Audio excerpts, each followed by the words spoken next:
Umroh bukan sekedar perjalanan menapaki tanah suci, tapi perjalanan hati menapaki makna.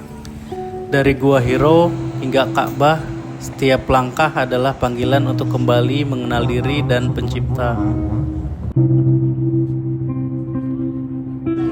25, very far from here. That area. Come, brother. So, 23 minutes. It's long. It's long, 23 minutes far away. So that area. Come. Bismillah. Nawaitu Safaro ila haramain lillahi ta'ala. Setelah melewati proses check-in dan imigrasi di bandara, akhirnya kami semua dipanggil untuk naik pesawat.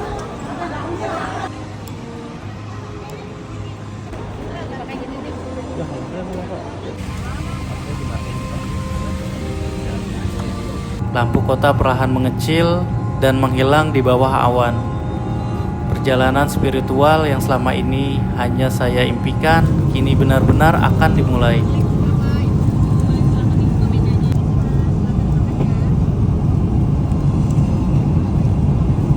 Debar terasa lebih cepat dari deru mesin.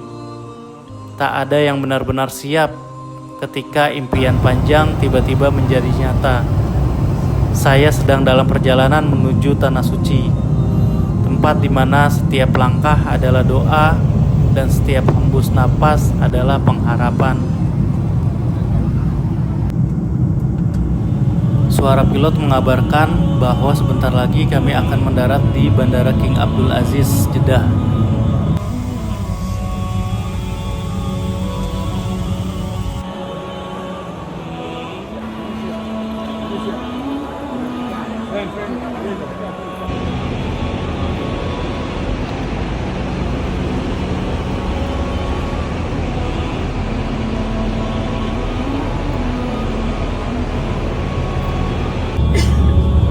Bis mulai melaju meninggalkan Bandara King Abdul Aziz.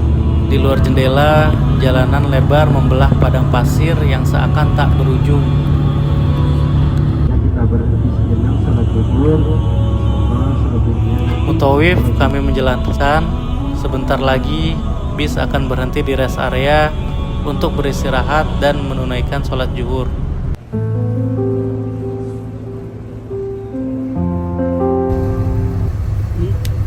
Selamat datang di Madinah.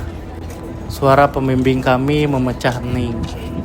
Kota yang bercahaya, kota tempat Rasulullah beristirahat untuk selamanya.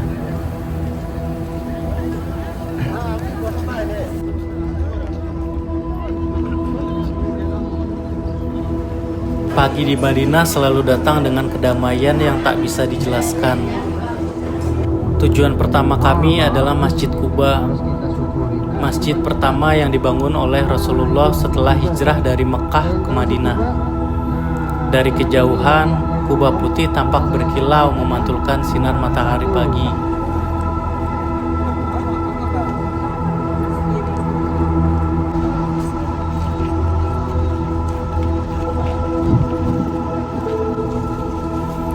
Kami melepas sendal, melangkah masuk dengan hati berdebar. Setiap langkah terasa ringan karena Rasulullah bersabda, barang siapa berwudu di rumahnya lalu datang ke Masjid Quba dan sholat 2 rakaat di dalamnya, maka baginya pahala seperti pahala umroh. Hadis riwayat Ibnu Majah.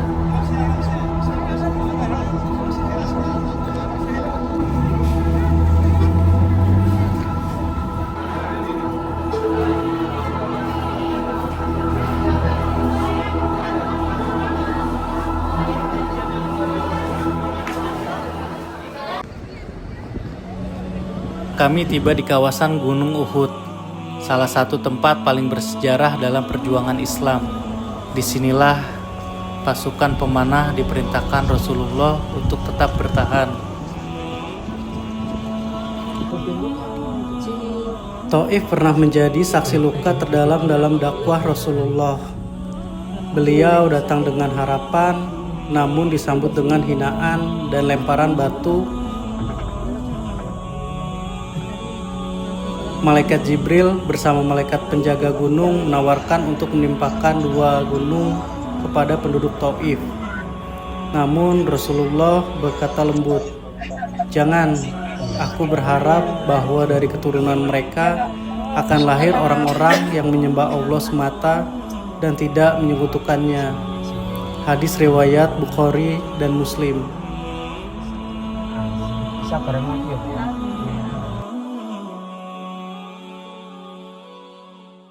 Saya membeli 1 botol kecil Rosnoir, sepotong harum dari kota Rasul, agar setiap kali kau menghirupnya, kau tahu doa saya masih bersamamu. Langit Madinah pagi itu begitu jernih. Udara dingin lembut menyentuh wajah. Payung-payung raksasa perlahan terbuka seperti bunga yang mekar menyambut hari baru. Malam itu, udara Madinah terasa lebih sejuk dari biasanya. Langitnya jernih, bintang-bintang bertaburan di atas menara Masjid Nabawi yang bercahaya lembut. Sebelum berangkat ke masjid untuk iktikaf, saya menyempatkan diri lagi untuk singgah di sebuah kedai sederhana shawarma Yakin.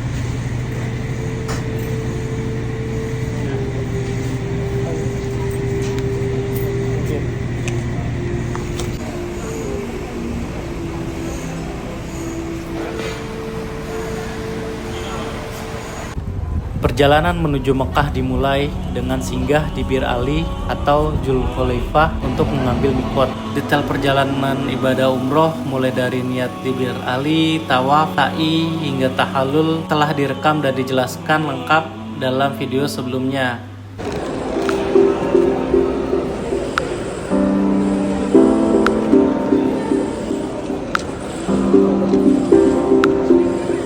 Begitu memasuki lobi Zamzam Tower, aroma parfum oud dan suara lembut bacaan Al-Quran dari toko-toko sekitar menyambut kami. Tujuan utama kami hari itu adalah Al-Bait. Namun begitu sampai, antriannya mengular panjang.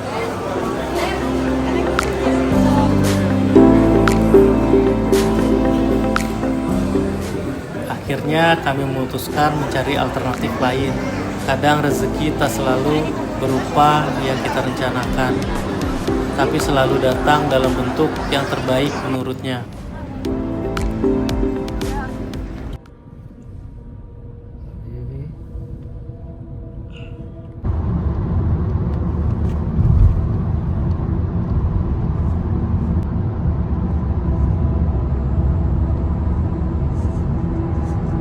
Sekitar 20 menit kemudian, mobil berhenti di kaki gunung.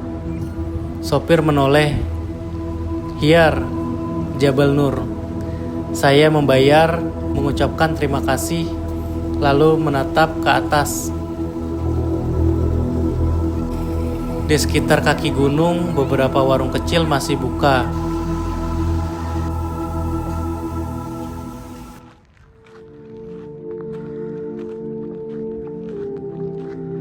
Angin gurun berhembus dingin saat saya memulai langkah pertama. Rasa ragu sempat muncul, tapi niat di hati menuntun langkah berikutnya.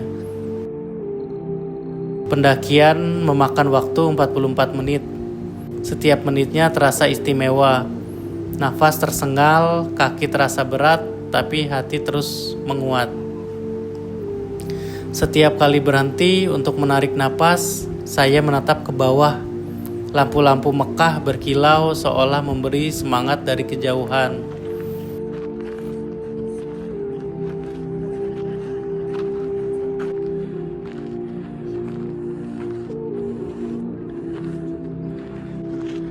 Sesekali terdengar suara jamaah lain dari jauh. Beberapa pendaki lokal dengan senter kecil di tangan.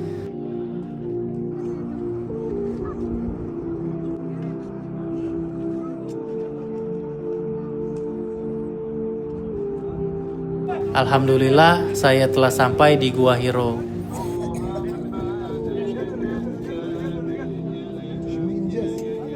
Karena saat itu tidak terlalu ramai, kami bergantian untuk masuk ke dalam gua yang sempit itu.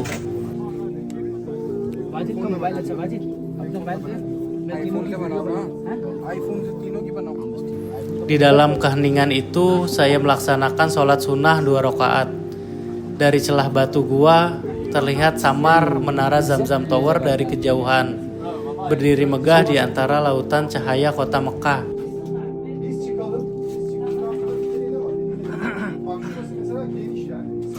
Di tempat inilah Nabi Muhammad SAW menerima wahyu pertama, kalimat suci yang mengubah wajah dunia.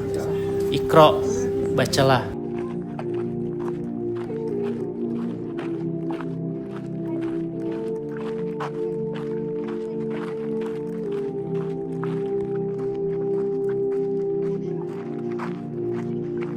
Begitu sampai di kaki Jabal Nur, udara terasa hangat kembali. 23 minutes.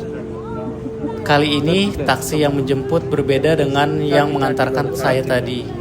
25. Very far from here. 30 riyal. Come. Come, bro. So 23 minutes.